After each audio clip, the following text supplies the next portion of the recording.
கூட்டணி அமைக்கிறதுக்கு இங்கேருந்து டெல்லி போகிறாரு. நாங்கள் ஆட்சிக்கு வந்த பிறகு டிபார்ட்மெண்ட்டை பற்றி டிசைட் பண்ணுவோம்.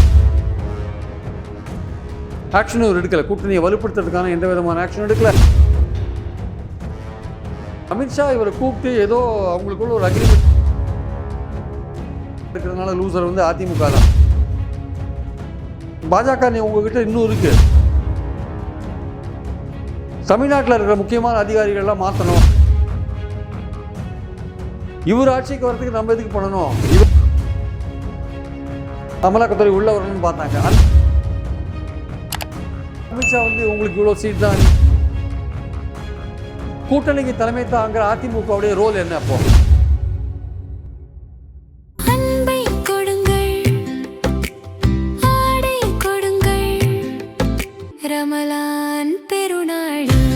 சூப்பர் சரவணா ஸ்டோர்ஸ் ஊடக அறத்தோடு செயல்பட்டு வரும் நியூஸ் ஃபோக்கஸ் தமிழ் சேனலை சப்ஸ்கிரைப் செய்து ஆதரியுங்கள்.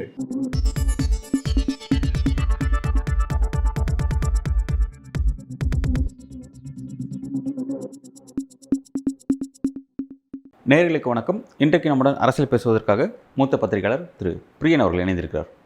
சார் வணக்கம். வணக்கம் சார். களம் பரபரப்பாக இயங்கிட்டு இருக்கு.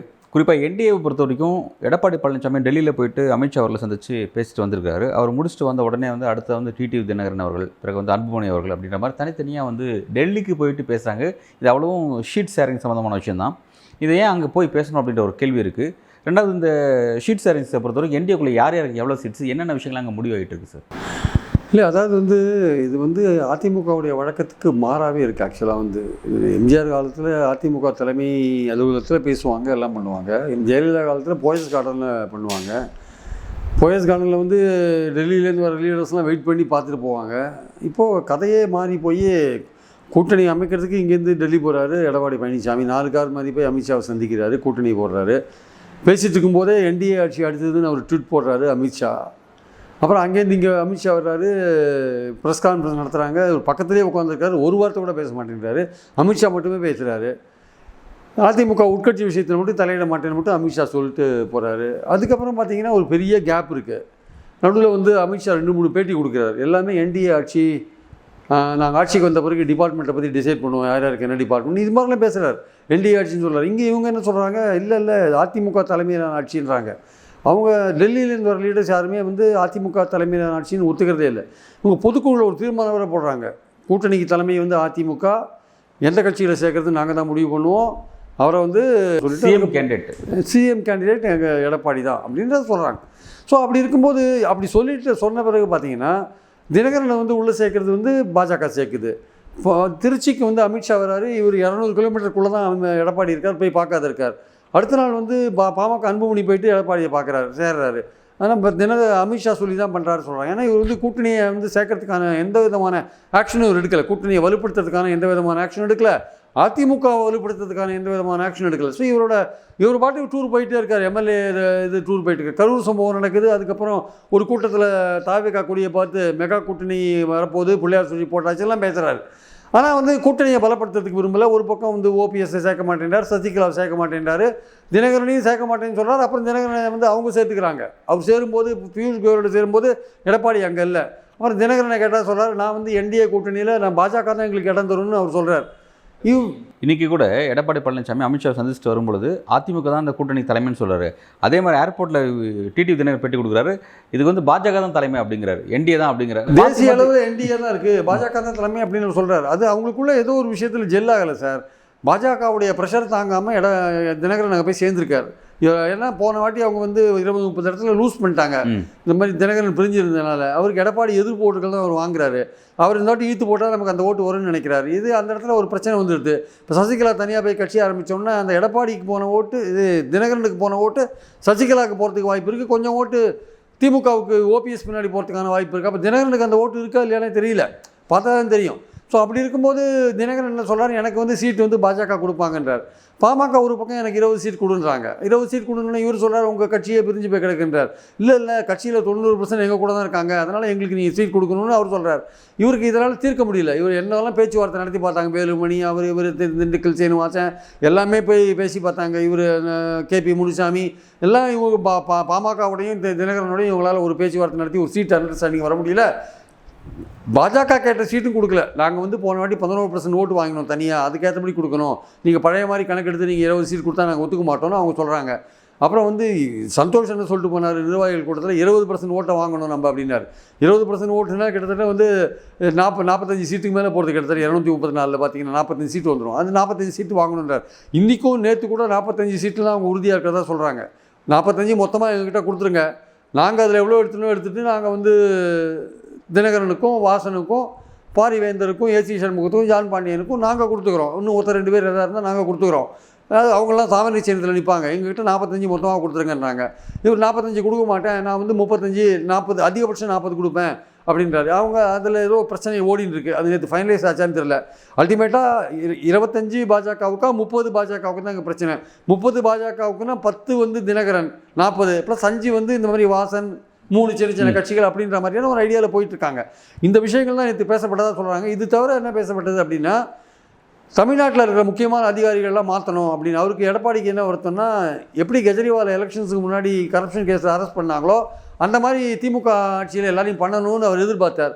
அவங்க எதுவுமே பண்ணவே இல்லை, கண்டுக்காத விட்டாங்க. நேரு விஷயத்தில் மட்டும் அமலாக்கத்துறை ஆக்ஷன் எடுத்தாங்க, அதுவும் கோர்ட்டில் போய் அது நின்று போச்சு. தமிழ்நாடு கவர்மெண்ட் எதுவும் அமலாக்கத்துறை விஷயத்தில் அவங்க வந்து கேஸ்லாம் பதிவு பண்ணாத விட்டுட்டாங்க. நேரு விஷயத்தில் அமலாக்கத்துறை உள்ளே வரணும்னு பார்த்தாங்க. அந்த ஒரு விஷயத்தை தவிர வேறு எதுவும் பண்ண, மற்றதெல்லாம் செந்தில் பாலாஜி உட்பட எல்லாமே வந்து இந்த டாஸ்மாக் கேஸ் உட்பட எல்லாமே கோர்ட்டில் வந்து மாட்டின்னு நின்று போச்சு. இது நடுவில் கெஜ்ரிவாலையும் கோர்ட் வெளியில் விட்டுடுச்சு.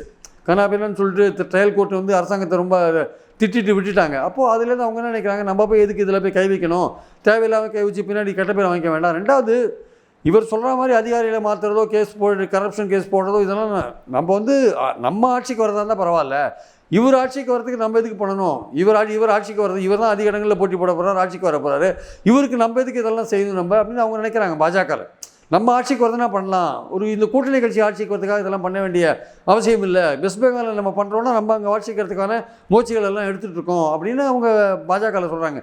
நேற்றும் இந்த பேச்சு நடந்திருக்கு, ஆஃபீஸர்ஸ்லாம் ட்ரான்ஸ்ஃபர் பண்ணணும், நேற்றும் பேச்சு நடந்திருக்கு. இப்போ இந்த கூட்டணிக்கு வந்து பேச்சுவார்த்தை தமிழ்நாட்டில் சென்னையில் உட்காந்து இந்த அக்ரிமெண்ட்டை போடுறதுக்கு பதிலாக எதுக்கு டெல்லியில் போயிட்டு அமித்ஷாட்ட மொத்தமாக கொடுத்துட்டு வந்திருக்காரு. இவர் மொத்தமாக ஹோல்சேலாக கொடுத்துட்டு வந்திருக்காரா, இல்லை தனித்தனியாக அங்கே இருந்து பாஜகவுக்கும் அவங்களுக்குமான அக்ரிமெண்ட்டாக போக போகிறதா, இல்லை பாஜகவுக்கும் அதிமுகவுக்குமான ஒரே அக்ரிமெண்ட்டு ஒரு ஹோல்சேலாக போட்டுட்டு பாஜகட்ட கொடுத்துட்டு அவங்க பகிர்ந்து கொடுக்க போகிறாங்களா, இல்லை வந்து அதிமுக தனித்தனியாக எல்லோரும் கூட போட போகுதுன்னா, இப்போ நடக்கிற விஷயங்கள்லாம் பார்த்தா அதிமுக தனித்தனி அக்ரிமெண்ட் போடுற மாதிரியான விஷயங்கள் நடக்கிற மாதிரி தெரியல. ஏன்னா அப்படி இருந்ததுன்னு நேற்று எடப்பாடி அங்கே இருக்கும்போதே இவங்களாம் அங்கே போயிருக்கலாம். அங்கே இருக்கிறதே 3 முக்கியமான கட்சி தான் சார். ஒன்று வாசன், இன்னொன்று அன்புமணி, இன்னொன்று தினகரன். 3 பேர் தான் முக்கியமான ஆளுங்க. இந்த 3 பேர் அங்கே வர வைக்கிறது ஒன்றும் பெரிய விஷயம் கிடையாது ஆக்சுவலாக. அப்போ 3 பேர் நேற்று அங்கே போயிருக்கலாம், அவர் எடப்பாடி இன்னைக்கு அங்கே இருந்தால் அங்கேயே பண்ணியிருக்கலாம். எடப்பாடி அங்கேருந்து இங்கே வந்த பிறகு இவங்க போய் அமித்ஷாவை சந்திக்கிறாங்கன்னா, அப்போது அமித்ஷாவுக்கும் எடப்பாடிக்கும் நடந்த விஷயம் என்ன ஆக்சுவலாக? அப்போ அவங்க 2 பேருக்குள்ளே முதல்ல வந்து ஏதோ ஒரு உடன்பாடு நடந்திருக்கு. அந்த உடன்பாடு படி இவங்க வந்து அவங்க சொல்கிற கேட்குற இடத்துல இவங்க எல்லாமே எடப்பாடி உட்பட எல்லாமே அமித்ஷா சொல்கிறத கேட்குற இடத்துல தான் சார் இருக்காங்க. இதுலேருந்து அப்படி தான் நம்ம புரிஞ்சிக்க வேண்டியிருக்கு ஆக்சுவலாக. நான் அமித்ஷா எல்லாத்தையும் பார்த்து இவர் விட்டுட்டு வந்துட்டார். இப்போது அக்ரிமெண்ட் யாருக்கும் போட போகிறாங்கன்றது முக்கியம். ஒருவேளை அமித்ஷா வந்து உங்களுக்கு இவ்வளோ சீட் தான், நீங்கள் சென்னையில் போய் அக்ரிமெண்ட் போட்டுக்கோங்க அப்படின்னு சொல்லுவாரா, இல்லை நீங்கள் எங்கே கூட போட்டுக்கோங்க, தினகரன் சொல்கிற மாதிரி எனக்கும் பாஜகவுக்கும் தான் அக்ரிமெண்ட்டு, அவங்க தான் எங்களுக்கு சீட் கொடுத்தாங்க, அவங்கள நம்பி தான் நாங்கள் வந்தோம் அப்படின்னு சொல்கிறார். பட் பாமக அப்படி இல்லை. பாமக வந்து எடப்பாடியை பார்த்து நேர கட்சியில் கூட்டணியில் சேர்ந்தாங்க. இப்போ அவங்களும் எதுக்கு இப்போ போகிறாங்க அப்படின்ற ஒரு விஷயம் இருக்குது. அப்போது இந்த இடத்த ஃபிக்ஸ் பண்ணுறதுல அமித்ஷாவும் எடப்பாடியும் சேர்ந்து ஃபிக்ஸ் பண்ணுறாங்க போல் இருக்குது. அவங்களுக்கும் எடுத்துட்டு மற்றவங்களுக்கு எவ்வளோன்னு அவங்க 2 பேரும் சேர்ந்து கலந்து ஃபிக்ஸ் பண்ணுறாங்க. அப்போது கூட்டணிக்கு தலைமை தாங்கிற அதிமுகவுடைய ரோல் என்ன? அப்போது உங்களுக்கு முடிவு பண்ண இடத்துல நீங்கள் இல்லை, யாரை சேர்க்கணுன்ற இடத்துலையும் நீங்கள் இல்லை, யாருக்கு எவ்வளோ கொடுக்கணுன்ற இடத்துலையும் நீங்கள் இல்லை. எதுக்காக அமித்ஷாவை நீங்கள் கன்சல்ட் பண்ணுறீங்க? நீங்கள் வந்த பிறகு எதுக்கு இவங்க 2 பேர் போகிறாங்கங்க? ஸோ இதுலேருந்து என்ன தெரியுதுன்னா, உங்கள் கண்ட்ரோலில் அந்த கூட்டணி இல்லைன்றதான் தெரியுது ஆக்சுவலாக. சார் ஓகே சார், எனக்கு அதை புரிஞ்சுக்கிறேன். இப்போ என்னன்னா வந்து நீங்கள் சொன்ன மாதிரி வந்து ஆரம்பத்திலிருந்து எடப்பாடி பழனிசாமி அவர்கள் அதிமுகவையும் வலிமைப்படுத்தலை, அதே மாதிரி கூட்டணி வலிமைப்படுத்தல் அப்படிங்கிறத பார்த்தோம். அதுக்கான இன்ட்ரெஸ்ட் வந்து அதிமுகவோட பாஜக தான் அதிகமாக இருந்துச்சு. நம்ம அதான் பார்த்தோம். பாமக உள்ளே கொண்டது, மற்ற டிடி தினம் உள்ளே கொண்டது, நிறைய பேர் அவங்க முயற்சி பண்ணிகிட்டே இருக்காங்க. விஜய்க்கு பலகட்ட அழைப்பெல்லாம் கொடுக்குறாங்க. ஸோ வந்து இந்த கூட்டணியை வலிமைப்படுத்தணும், திமுக வீழ்த்தணுன்ற இன்ட்ரெஸ்ட்டு எடப்பாடி பழனிசாமி தாண்டி அவங்களுக்கு தான் அதிகமாக இருக்குது.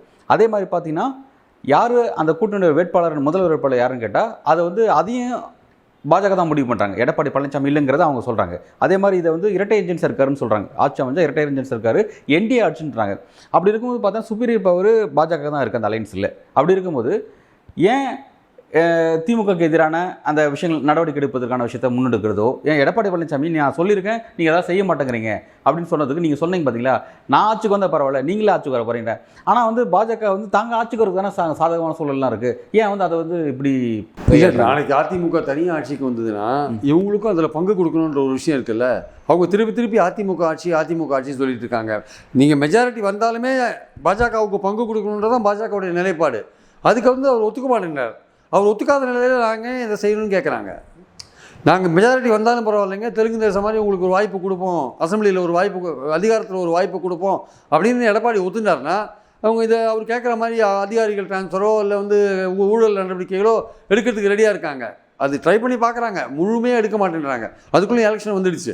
எலெக்ஷன் வந்த பிறகு நீங்கள் எது பண்ணாலுமே அது அனுதாபமாக தான் போய்டும் அது ஆக்சுவலாக. அதனால் அவங்க இனிமேல் பண்ணுறதா ஐடியா எதுவும் கிடையாது. அதான் அதிகாரிகள் டிரான்ஸ்ஃபர் வேணால் நடக்கிறதுக்கான வாய்ப்புகள் இருக்குது. அது எவ்வளோ தூரம் பண்ணுவாங்க, நிறைய பண்ணிகிட்டு இருக்காங்க. ஒரு சில லெவல்லாம் பண்ணிகிட்டு இருக்காங்க. அவங்க ஒரு லிஸ்ட்டு கொடுத்துருக்காரு, எடப்பாடி ஒரு லிஸ்ட்டு கொடுத்துருக்காரு. இந்த ஆளுங்கள்லாம் எங்களுக்கு வேண்டியவங்க, இவங்களெல்லாம் எந்தெந்த இடத்துல போடுங்கன்ற மாதிரி.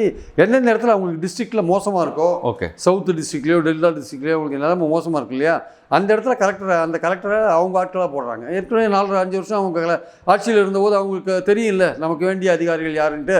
அவங்கள வந்து இந்த இடத்துல கொங்கு மண்டலத்தில் நாங்கள் எப்படி எங்களுக்கு சப்போர்ட் ஓரளவுக்கு இருக்குது, பட் டெல்டாலையும் சவுத்துலேயும் எங்களுக்கு கொஞ்சம் வீக்காக இருக்கிற இடத்துல நீங்கள் எங்களுக்கு வேண்டிய அதிகாரிகளை போட்டிங்கன்னா நாங்கள் பின்னாடி எங்களுக்கு யூஸ்ஃபுல்லாக இருக்கும்னு அந்த மாதிரியான விஷயங்களை அவங்க கையாளுறாங்க அவங்க ஆக்சுவலாக. அதே மாதிரி செக்ரட்டரியேட்லேயும் முக்கியமான இடத்துல, ஹோம் டிபார்ட்மெண்ட்டில் முக்கியமான இடத்துல, போலீஸ்லேயும் பார்த்தீங்கன்னா இப்போ வந்து டிஜிபி லெவலில் வந்து பார்த்தீங்கன்னா டிஎன்பி யூபிஎஸ்சி தான் இப்போ பேனலில் ஃபைனலைஸ் பண்ண போகிறாங்க. நாளைக்கும் இன்றைக்கோ பண்ணுறாங்க. அவங்க தீர்மானிப்பாங்க, ஒரு 5 பேர் அனுப்புவாங்க. அதை சீஃப் செக்ரட்டரி அல்லது எலெக்ஷன் கமிஷன் தான் இப்போ செலக்ட் பண்ண வேண்டிய கட்டாயத்தில் இருக்குது. அவங்க தான் பண்ண போகிறாங்க. அதனால் அவங்களுக்கு வேண்டியவங்க தான் வருவாங்கன்னு வச்சுக்கோங்களேன். அது சீமா அகர்வாலோ, சந்தீப் கிஷோரோ யாரோ ஒருத்தர் இருக்கார், சந்தீப் ராய் ரத்தோர்னு நினைக்கிறேன், யாரோ ஒருத்தரை போட போகிறாங்க வச்சுக்கோங்க. அதை பற்றி ஒன்றும் பிரச்சனை இல்லை. பிரச்சனை என்னென்னா வந்து எங்களுக்கு நீங்கள் அதிகாரத்தில் மெஜாரிட்டி வந்துமே எங்களுக்கு அதிகாரத்தில் பங்குன்னு நீங்கள் ஒத்துனீங்கன்னா நாங்கள் நீங்கள் கேட்குற விஷயங்கள்லாம் பண்ணுவோம். நீங்கள் அந்த விஷயத்தை ஒத்துக்காத நாங்கள் அதிமுக ஆட்சின்றீங்க, நாங்கள் டபுள் இன்ஜின் சர்க்கார் என்டிஏ ஆட்சி நாங்கள் தான் சொல்லிட்டு இருக்கோம், நீங்களும் அதுக்கு உடன்பட்டு வரணுன்ற ஒரு விஷயத்தை தான் அவங்க சொல்கிறாங்க. இல்லாட்டி உங்கள் கோரிக்கையை முழுமையாக நாங்கள் நிறைவேற்ற மாட்டோன்றாங்க. இப்போ அப்படி பார்த்தா வந்து இப்பவும் கூட எடப்பாடி பழனிசாமிக்கு தான் வந்து கை கொஞ்சம் உயர்ந்திருக்கா, அவர் தான் கொஞ்சம் அப்பர் ஹேண்டில் இருக்காரா?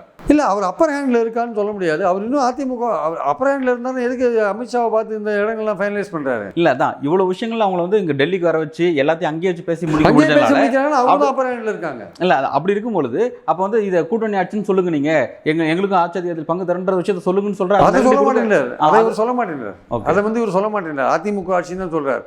அதிமுக உங்களுக்கும் பங்கு தரோம் அப்படின்னா, ஏற்கனவே இங்கே வந்து தில்லிக்கும் தமிழ்நாடுக்கும் போட்டின்னு திமுக சொல்லிட்டு இருக்கும்போது ஆட்சியிலையும் பங்கு கொடுக்குறோம் அப்படின்ற ஒரு விஷயத்தை வந்ததுன்னு வச்சுக்கோங்களேன். இப்போ என்டிஏ ஆட்சி, ரெட்டை இன்ஜின் ஆட்சி அதுன்றதுக்கே திமுக விமர்சனம் பண்ணுறாங்க.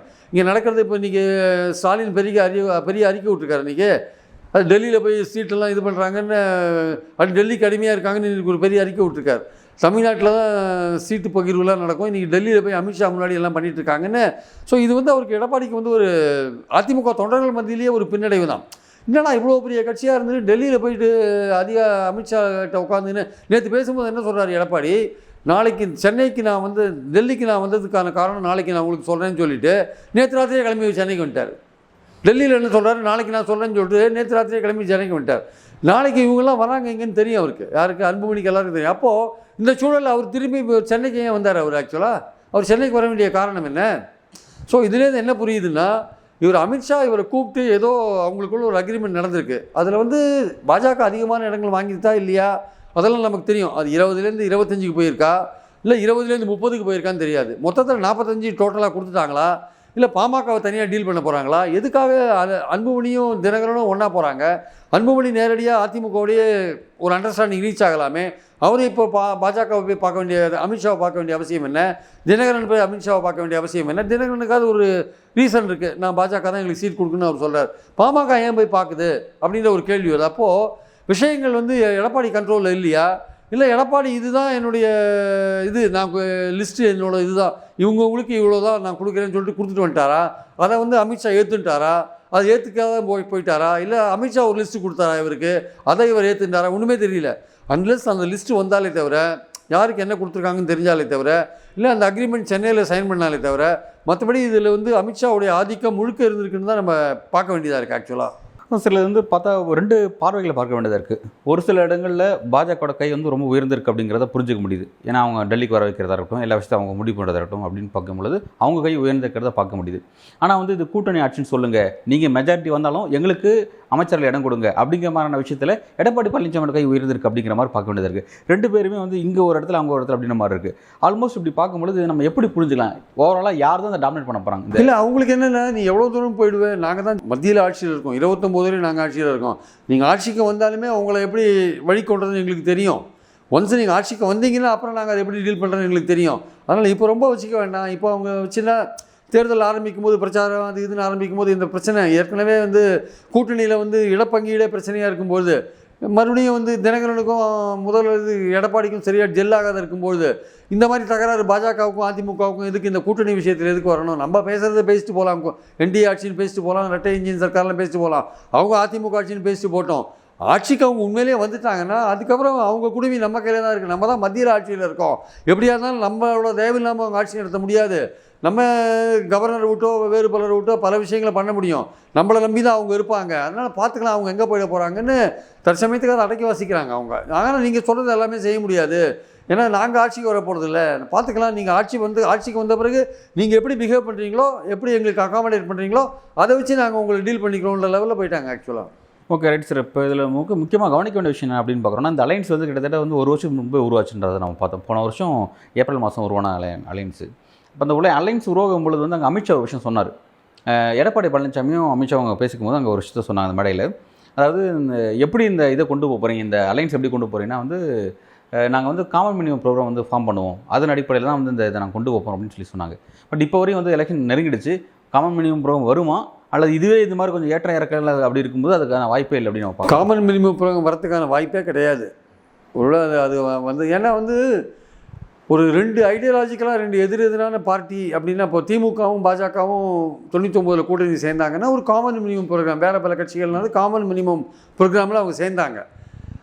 அப்போ முக்கியமான இஷ்யூஸ்லாம் எடுக்கக்கூடாது, அயோத்தியா இஷ்யூஸ்லாம் எடுக்கக்கூடாதுன்ற ஒரு காமன் மினிமம் ப்ரோக்ராம் போனாங்க. இப்போ கிட்டத்தட்ட அதிமுகன்றது கிட்டத்தட்ட ஒரு இந்துத்துவ கட்சி மாதிரி தான் மாறி இருக்குது. ஒரு சாஃப்ட் இந்துத்துவ தான் அவங்க அடாப்ட் பண்ணுறாங்க. சாஃப்ட் இந்துத்துவ அடாப்ட் பண்ணுறதுனால இவங்க வந்து அந்த மாதிரியான ஒரு சிஏஏவை ஆதரித்து ஓட்டு போட்டவங்க தானே சார் இவங்க அதிமுக. சிஏனால இல்லை, சிஏக்கு ஆதரித்து ஓட்டு போட்டோம், அதனால இங்கே எந்த இஸ்லாமியில் பாதிக்கப்பட்டாங்க அப்படின்ற ஒரு கேள்வி கேட்குறாங்களே. இன்றைக்கி எவ்வளோ பேர் பாதிக்கப்படுறாங்க? தமிழ்நாட்டில் எங்கே இருக்குன்னு கேட்குறாங்க. தமிழ்நாட்டில் வருவாங்க சார், எதிர்காலத்தில் வருவாங்க. இப்போ ஆல் இண்டியா லெவலில் பாதிக்கப்பட்டிருக்காங்கல்ல, ஒரு நேஷனல் லெவல் பாலிசி தானே இது. நேஷனல் லெவல் பாலிசி தான். தமிழ்நாட்டில் இருக்க இஸ்லாமியர்களுக்கு அதிமுக அரணை தான் இருக்குது. நீங்கள் வந்து எங்களை வந்து அப்படி பார்க்க வேண்டாம், நாங்கள் வந்து சாஃப்ட் இந்துத்துவலாம் கிடையாது, நாங்கள் உங்களுக்கான ஒரு நம்பிக்கையான நட்சத்திரம் அப்படின்ற மாதிரி தான் தங்களுக்கு ப்ரொஜெக்ட் பண்ணுறாங்களே. இது வந்து ஒரு நேஷனல் இஷ்யூ, சிஐஏன்றது ஒரு நேஷனல் இஷ்யூ. அதில் வந்து நீங்கள் பார்லிமெண்ட்டில் அதை ஆதரிச்சிருக்கீங்க பாஜகவை. வேறு பல விஷயங்கள்லேயும் நீங்கள் பாஜகவை தொடர்ந்து ஆதரிச்சு தான் வந்துட்டுருக்கீங்க பார்லிமெண்ட்டில். உங்களுக்கு இப்போ லோக்சபாவில் மெம்பர்ஸ் இல்லையே தவிர நீங்கள் ராஜ்யசபாவில் ஆதரிச்சு தான் வந்துட்டுருக்கீங்க. அதுலேயும் ரெட்டை ரோல், ஒரு மெம்பர் வேறு விதமான ரோல் எடுத்ததையும் நம்ம பார்த்தோம். நம்ம பாயிண்ட் அது இல்லை, அது வந்து ஒரு சாஃப்ட் இந்துத்துவாக இருக்குது. அவங்க என்ன இருந்தாலும் வந்து திமுக மாதிரியான ஒரு ஐடியாலஜிக்கல் ஸ்டாண்டில் அவங்க கிளியராக இல்லை சார் அவங்க. அதனால் வந்து திமுக ஐடியாலஜிக்கல் ஸ்டாண்டில் கிளியராக இருக்குது, அதையே சந்தேகப்படுறவங்க நிறைய பேர் இருக்காங்க. வாஜ்பாய் ஆட்சியில் அவங்க குறைந்தபட்ச திட்டம் போட்டாங்க. இப்போது மோடி ஆட்சி எதிர்க்கிறதுல ஸ்டாலின் ரொம்ப தெளிவாக இருக்கார். ஏன்னா அவருடைய ஓட் பேங்க்ன்றது பிஜேபி எதிர்ப்பு ஓட் பேங்க்கு முக்கியமாக இருக்குது. அதனால் அவருக்கு கண்டிப்பாக எழுத்து குரல் எதிர்க்க வேண்டிய நிலையில் திமுக இருக்குது. ஐடியாலஜிக்கலாகவும் இருக்குது, வேறு பல விஷயங்களையும் இருக்கிறத பார்க்குறோம். மாநிலங்கள் அதிகாரங்கள் பிடுங்கிறது போன்ற விஷயங்களையும். அதிமுகவுக்கு அப்படி இல்லை. அவங்க 4.5 வருஷ காலம் பாஜகவை நம்பி தான் ஆட்சி நடத்தியிருந்தாங்க. இப்போ மறுபடியும் பாஜகவை நம்பி தான் ஆட்சி நடத்த போகிறாங்க. அதனால் பாஜக இப்போது நாளைக்கு யூனிஃபார்ம் சிவில் கோடு கொண்டதுன்னா அதை எதிர்க்கிற தைரியம்லாம் அதிமுக இருக்குன்னு சொல்ல முடியாது. சொல்ல முடியாது. அவங்க சப்போர்ட் பண்ண வேண்டிய கட்டாயத்தில் தள்ளப்படுவாங்க. அதனால் அதிமுகவை சமாளிக்கிறது ரொம்ப ஈஸி, அது ஒன்றும் பெரிய விஷயம் கிடையாது. அதனால் வந்து அவங்க ஆட்சிக்கு வந்தால் பார்த்துக்கலாம், வரும்போது பார்த்துக்கலாம், நம்ம எதுக்கு இப்போ ரொம்ப இது பண்ணிக்கணும், நம்ம 29 ஆட்சியில் இருக்கோமே, அதனால் இந்த எலெக்ஷனை ஸ்மூத்தாக நம்ம நடத்தின்னு போகலாம். அவங்களுக்கும் அதிமுகவிட்ட வேறு கூட்டணி கட்சி இங்கே யார் இருக்காங்க, தவேகா இழுத்து பார்த்தாங்க, அவன் 80 சீட்டு அது இது 2 வருஷம் சீஃப் மினிஸ்டர் அது இதுன்னு கேட்டாங்க, அதனால் முடியல, அதோட கதை முடிஞ்சு போச்சு. இனிமேல் அவங்க வரா மாதிரி இல்லை, ரொம்ப டைம் ரொம்ப கம்மியாக இருக்குது.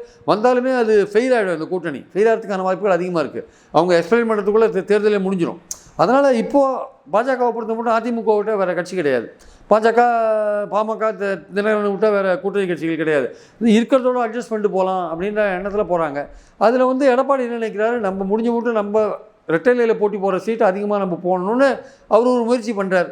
அது எவ்வளோ தூரம் பாஜக வந்து தங்களுக்கு வேண்டியதை வாங்கிட்டாங்க, எவ்வளோ தூரம் எடப்பாடி அதில் சக்ஸஸ் ஆனார், எவ்வளோ தூரம் கூட்டணி கட்சிகளுக்கு கொடுக்குறதுல வந்து அவர் வந்து கட்டுப்படுத்தியிருக்காருன்றதெல்லாம் பொறுமே வெயிட் பண்ணி தான் பார்க்கணும். ஆனால் அதில் பல பிரச்சனைகள்லாம் இருந்திருக்கு. அதனால தான் அமித்ஷாவும் எடப்பாடியும் கூப்பிட்டு சந்திக்க வேண்டிய நிலைமை வந்திருக்குன்றதை நம்ம புரிஞ்சுக்கிறோம் நம்ம ஆக்சுவலாக. ஆனால் சார் இப்போ என்னென்னா இந்த அலைன்ஸை பொறுத்த வரைக்கும் என்டிஏ பொறுத்த வரைக்கும் 2 முக்கியமான கட்சினா ஒன்று பாஜக, ஒன்று அதிமுக அப்படிங்கிறது தெரியுது. ஆனால் இவங்க 2 பேரும் இந்த மாதிரியான சண்டைகளை இதில் போட்டுட்டு இருக்கும் பொழுது திமுக தான் அட்வான்டேஜாக மாறப்போகுது. இப்போ 2 பேரும் வந்து அந்த கான்ஃபிளிக்ட் எதுவும் இல்லாமல் ஒன்றா இணைஞ்சு பயணிச்சா மட்டும் தான் வந்து அவங்க வீழ்த்த முடியும். ஆல்ரெடி வந்து உங்களுக்கு ஒரு மூன்றாவது அணியாக ஒரு மூன்றாவது வலிமையான சக்தியாக தாவேக்கா இருக்குது. ஸோ அப்படி இருக்கும் பொழுது இவங்க இந்த மாதிரியான பிரச்சனையில் இது திமுக வெற்றிக்கு தான் வழிவகுக்கும். அதை புரிஞ்சு தான் இந்த சண்டையெல்லாம் போடுறாங்களா, இந்த விஷயத்தை கொண்டு போகிறாங்களா, அல்லது அதை பற்றி எதுவும் கவலைப்படாமல் அவங்க பாட்டு இப்படி போடுறாங்க? அவங்க அதிமுகவும் பாஜகவும் சண்டை போடுதோ இல்லையோ சார், அதை பற்றி திமுகவுக்கு பிரச்சனை இல்லை. திமுக ஒரு இது எடுத்துட்டாங்க, ஒரு லைன் எடுத்துட்டாங்க. இந்த தேர்தல்ன்றது தில்லிக்கும் தமிழ்நாட்டுக்கும் நடக்கிற தேர்தல்னு.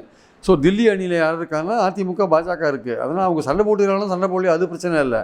எங்களுக்கு எதிரி நீ டிக்ளேர் பண்ணியாச்சு, அது ஓகே. அவங்க வியூ திமுகவோட வியூ கிளியராக புரியுது. ஆனால் நான் இவங்களோட வியூ தான் கேட்குறேன். இப்போ எடப்பாடி பழனிசாமி ஒரு லிஸ்ட்டு கொடுக்குறாரு, இதெல்லாம் செஞ்சால் நமக்கு கொஞ்சம் அட்வான்டேஜ் இருக்குன்னு சொல்கிறாரு. அந்த அட்வான்டேஜுங்கிறது நமக்குனா மொத்தம் என்டிஏக்கு தான் அப்படின்னு பார்த்து அப்போ அதை செய்யக்கூடிய இடத்துல அமித்ஷா நகரணும். ஆனால் மாட்டேன் அப்படின்னு சொல்கிறாருன்னா அது திமுக வெற்றி தான் வழிவகுக்கும். ஏன் அதை செய்ய மாட்டாங்க? மாட்டேன்னா பார்க்கலான்னு வாங்கி வச்சுப்பார் சார். மாட்டேன்னா சொல்லுவார், பார்க்கலாம் வாங்கி வச்சுப்பார், செய்ய மாட்டார். அதுக்குள்ளேயே எலெக்ஷன் வந்துடும், எலெக்ஷனில் ஒன்றா பிரச்சாரம் பண்ணுவாங்க. அந்த அந்த அந்த அந்த டிஃபரன்ஸை, அந்த அதிருப்தியை வெளில சொல்ல மாட்டாங்க. சப்போஸ் நாளைக்கு ஏடிஎம்கே தோற்றுது வச்சுக்கோங்களேன், அப்போ சொல்லுவார் எடப்பாடி, நாங்கள் பல விஷயம் சொன்னோம் பாஜக கேட்கலன்னு அப்போ சொல்லுவார், அந்த சமயத்தில் சொல்லுவார். இப்போ சொல்ல மாட்டார். எப்படி வந்து ஜெயக்குமார் சொன்னார் பார்த்தீங்களா, நான் தோற்றதுக்கு காரணம் பாஜக தான், எங்கள் தொகுதியில் இருக்கிற மைனாரிட்டிலாம் ஓட்டு போடல. இன்றைக்கி அவர் சொல்கிறாரு தாவேக்கா வரலைன்னா கெய்னரா லூசரான்னு அவரே தீர்மானிச்சுக்கிட்டுன்றாரு. தாவேக்கா வரலைன்னா லூசர் வந்து அதிமுக தான், பாஜக இருக்கிறதுனால லூசர் வந்து அதிமுக தான். ஏன்னா அவங்களுக்கு மைனாரிட்டி ஓட்டு கிடைக்காது. தாவேக்கா வந்ததுன்னா அவங்களுக்கு அட்வான்டேஜ் இருக்குது, வெற்றி பெறத்துக்கான ஓரளவுக்கு அட்வான்டேஜ் இருக்குது.